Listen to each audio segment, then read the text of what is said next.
Hi, I'm George Cox. Welcome to this edition of WestfordCAT News. The snow is finally gone just in time for another frozen treat to take its place.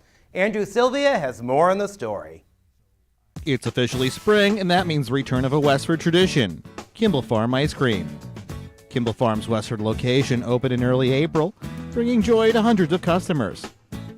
For ice cream operations manager Jill Curran, the day was exciting, hectic, and the culmination of much preparation. We've actually been here for about 3 weeks now, and we prepare all the ice cream. We do have all the flavors today: hard yogurt, sugar-free, and sorbet. And got to get the windows ready, put the cups out, and get all the ice cream into the cabinets, and be ready to open up the windows. Opening day also required preparation for Kimball Farm's country store, which stays open year-round. However, country store manager Grace Kent says the preparation is also a year-round effort. We tend to make sure, we're marking down everything for sales. We are constantly having merchandise come through.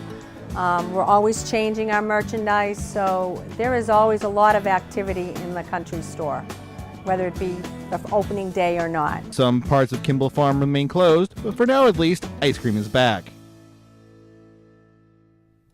Kimball Farm also has locations in Carlisle, Lancaster, and Jaffrey, New Hampshire. You can find more on their website at kimballfarm.com.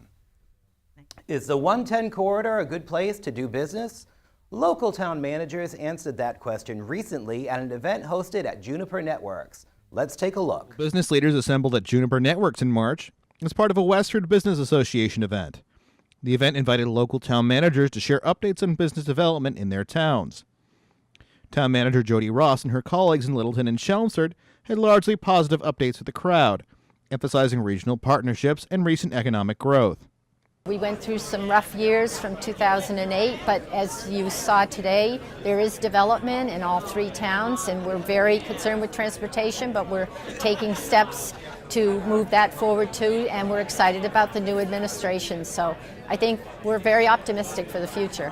The event was moderated by Lowell Sun managing editor Tom Zupa, who felt the event was a useful informational tool for those seeking to learn more about economic development in the area. I thought it was a really good event today, having the town managers from Chelmsford, Westford, and Littleton all together, sort of the 110 corridor, and sharing their thoughts on what was going on. There's a lot going on economic development-wise in all the communities, so I think it's important for people to know that. This event was the first ever spring meeting for the Westford Business Association, and for President Dan Bush, it was just another accomplishment for a growing organization.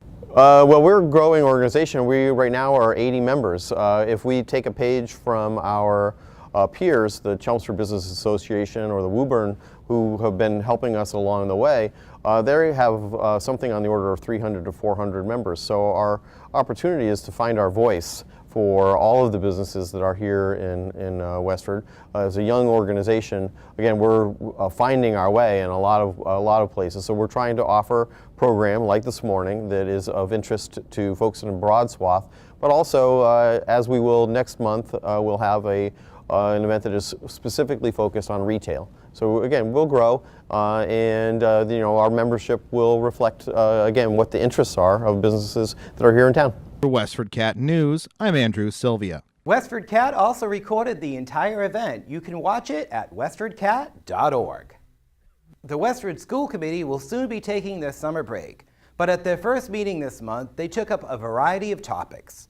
Some of those topics included a new club at Westford Academy, a presentation on recent STEM fairs, and an update on new communications plan at the Abbott School. The discussion that took the most time was continued concerns about the kindergarten curriculum. New members will join the board after the May 7th election. Well, the Westford Academy sports season is well underway. Here's Athletic Director Dan Twomey with an update. Greetings, this is Dan Twomey from Westford Academy Athletic Department, and we're here to give you another spring update for the 2015 season. Even though there's still lots of snow on the ground in many areas, we do have sports underway here. The season started middle of March, and we're a couple weeks into the season. So far we've had lacrosse games and volleyball matches that have gotten underway. Girls lacrosse is currently 2-0 at this time. They beat Waltham, and then most recently beat Reading by a score of 12-9. Boys lacrosse is 1-1. They lost a very tough home opener versus Billerica, 8-7, to a very good team. That Billerica was a very good team this year, as well as then the next one they played was a home game against Marblehead, where they won by a score of 10-4. Volleyball is currently 1-1. They opened the season with an 0-3 loss to defending Division I undefeated state champion Newton South, but then they quickly rallied back with a win against Wayland 3-1 most recently. One other highlight from this past winter that I'd like to mention was that the cheerleaders, the co-ed cheerleading team varsity program at Westford Academy, traveled down to the national championship, the AmeriCheer National Championships in Orlando in the middle of March, where they were grand champions of the event with the highest score in the entire competition of all the divisions. So congratulations to the cheerleading program here, Coach Hayes, and all the people that were involved for a successful event. And lastly, we do have an upcoming Booster Club fundraiser on Friday, May 1st. At the Franco-American Club. It'll be a trivia night. It'll be a fun night for everybody. So please, if you're interested, you can visit the Booster Club website for more information on that event. There'll be raffles and prizes, so it should be a good time. Check back in a couple weeks for other updates, and hope to see you soon. What's going on in Westford Public Schools? For the answer to that question, here's Superintendent Bill Olson. Hi, this is Superintendent of Schools Bill Olson, and I want to thank you for allowing me to present to you an update on school department issues. Recently, we've been informed that the day school Destination Imagination team has placed highly in a regional competition, and we are hoping that this group of students, about 7 students, will be moving on to state and possibly global competition. Destination Imagination is a program where students are presented with a problem, and they present interesting creative solutions in terms of and involved in wonderful projects addressing issues that are presented through DI. Of particular note, I want to note that the Blanchard School Destination Imagination team has won its regional competition. They responded to an issue of putting together books to share with students in extremely poor communities in India. And students personally constructed almost 30 books that have been sent to children in a particular community, a very, very depressed community in India, so that they can have those books to read. Now, the Destination Imagination team at the Blanchard placed first in the regional competition. And in the next week or two, they will be participating in a statewide competition. And if they place first or second, they'll be moving on to the global competition in Tennessee. It builds character, builds ingenuity, and we are extremely proud of our students at both the Day and the Blanchard, and extremely proud of our staff and our administration, both Kevin Regan at the Day School and Robin Whitney at the Blanchard School, are strong, strong supporters of Destination Imagination. I want to mention that the park testing has begun in grades 3 through 8. As you may or may not know, the state is still using the MCAS in grade 10, but the park is now being used in Westford in grade 3 through 8, and the staff and the students are adapting quite well to it.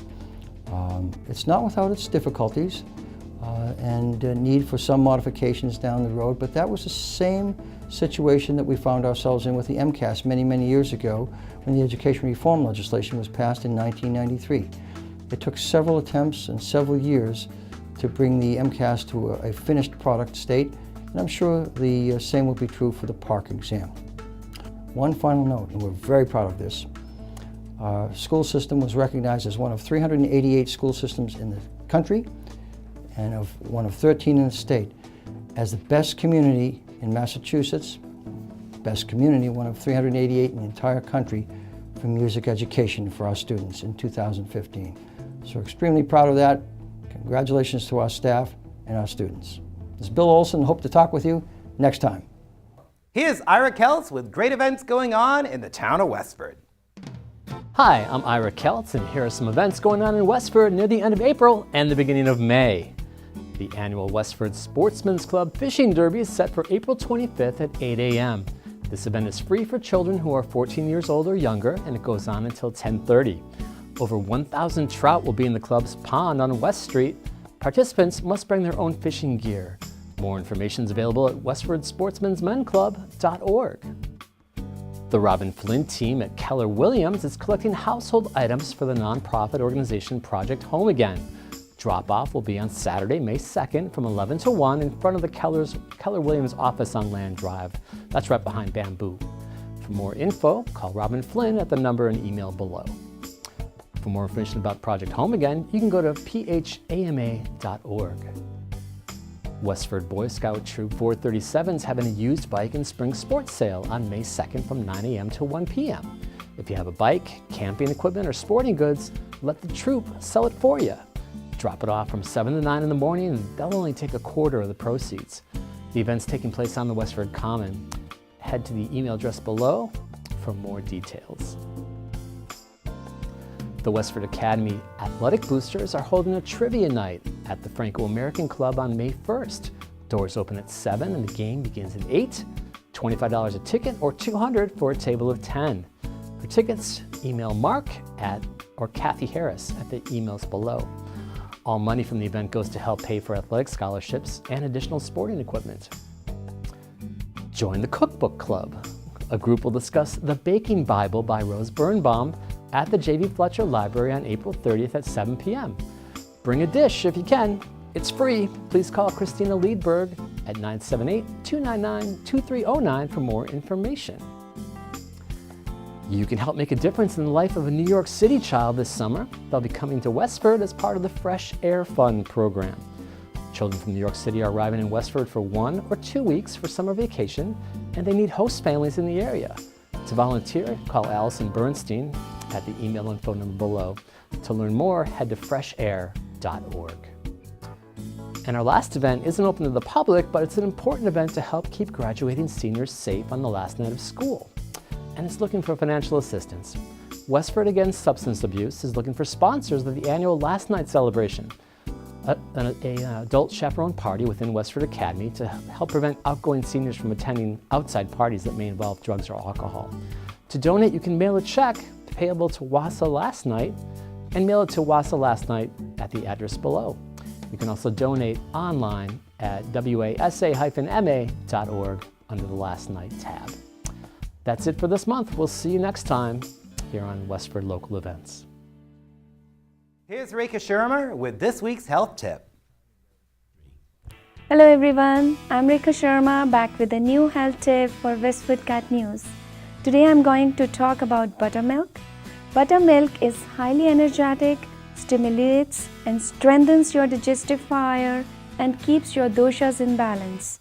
Whether be any kind of body type, buttermilk helps to soothe your gastrointestinal system and helps to keep your doshas in balance.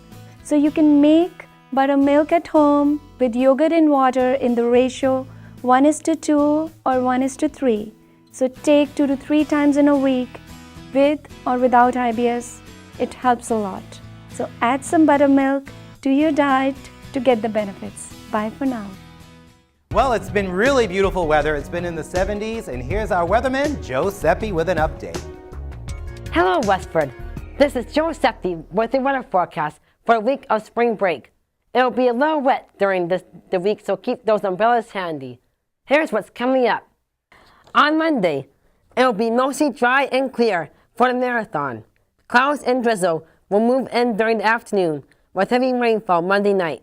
High will be 51 and low 46. Clouds and periods of light rain will continue through Tuesday. The high will be 57 and low 41. Wednesday will be partly sunny early in the day with more clouds and rain showers in the evening and overnight. The high will be 63 and low 39. Thursday will be another cloudy day with occasional rain showers through the day and night. The high will be 57 and low 42. Some sun may peek through the clouds on Friday with the high of 55 and low of 39. That is the Westford weather. Have a great spring break, everyone. It's time for another town manager's report. Filling in for Jody Ross is the assistant town manager, John Mangiarotti. Hello, I'm John Mangiarotti. I'm the assistant town manager. I'm pitching in today for Jody for the Town Manager's Report, and I'm going to take the opportunity today to share with you a little bit about how to access information on our website, specifically the town notices, which would allow you to receive town manager's newsletters and other timely and important announcements that the town publishes on a weekly basis. We currently have about 1,700 subscribers, and we'd really like to see that number increase, because when we find out something that we want to get out to the public, one of the first things we do is issue a notice through this system. So I'm going to bring you to my office and show you how to be a subscriber, and then how to find some other things on our website. This is the Town of Westford's municipal webpage at westfordma.gov. On this page you'll find information about all of our departments, and you can access the meeting calendar to see when public meetings are. Today I'd like to call your attention to the services we provide for town notices. As you can see here, the town notices are shown on the top right hand side, with the first listing being the Town Manager's April 2015 newsletter. You can view the newsletter by clicking on this link. If you'd like to receive notices like this on a regular basis in your email inbox, you would go to the icon on the left hand side of the page that looks like an envelope. If you click on that, it'll bring you to a page where you have to enter your email address into the box shown here. Once you enter your email address, you then would select Town News and Notices, and then scroll to the bottom of the page and select this button that says Send My Request. Once you do this, your email will receive a message. Your email inbox will be a message that says, are you sure you want to subscribe to town notices? If you reply to that message by saying yes, you will then be officially enrolled in the town notice system. On the subscription page, you notice that there are other email lists and agenda publications that you can subscribe to using the same process. So that's how you subscribe to town notices. And we have over 1,700 people that are currently subscribed, and we hope to increase that number to 22,000 to match the 22,000 residents in our town. If you have any questions about how to do this, please contact the town manager's office or stop by Town Hall anytime between 8 and 4, Monday through Friday. Thank you for listening. Are you interested in creating your own show? Well, why don't you come down to WestfordCAT and we can show you classes on editing, camera techniques, and field shoots. Drop us a line at westfordcat.org. If you'd like to be involved in the news show, maybe be a correspondent, drop us a line at news@westfordcat.org. For all of us at WestfordCAT News, we want to thank you for watching. I'm George Cox. We'll see you again next time.